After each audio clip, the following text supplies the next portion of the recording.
Sigur në Shqipëri të bëjë një guid turistike e vendeve ku ka ndodhur korrupsioni më galopant, padyshim që njëri prej tyre do ishte rruga Quqës-Qafploç në të cilën ndodhem. Është një rrugë e cila projekti i saj ka nisur që në vitin 2009 në kohën e Sali Berishës dhe sot në vitin 2025 ende nuk ka përfunduar.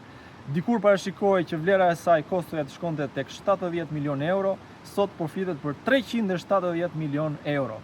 Për më tepër në shiun e parë që ra është rruga u shem. Për shkak të mungesës të studimeve të duhura sa i përket aspektit të sigurisë nga pikpamja e qëndrueshmërisë gjeoteknike.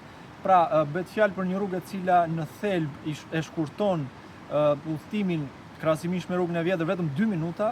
Me 370 milion euro, sa e sa vepra mund të ndërtoheshin në Shqipëri. Jo vetëm vepra infrastrukturore, por dhe plot nevoja tjera për të cilat ka vendi ynë, nevoja për ringritjen e industrisë, nevoja për shkolla, për spitale, për subvencionimin e bujqësisë, e sa vepra të tjera.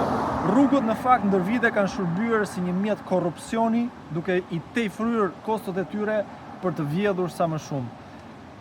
Kur do vit dita që përgjegjësia të shkojë tek fajtorët e vërtet, jo vetëm tek Belinda Balluku, por tek Edi Rama, por edhe tek qeveria e Sali Berishës.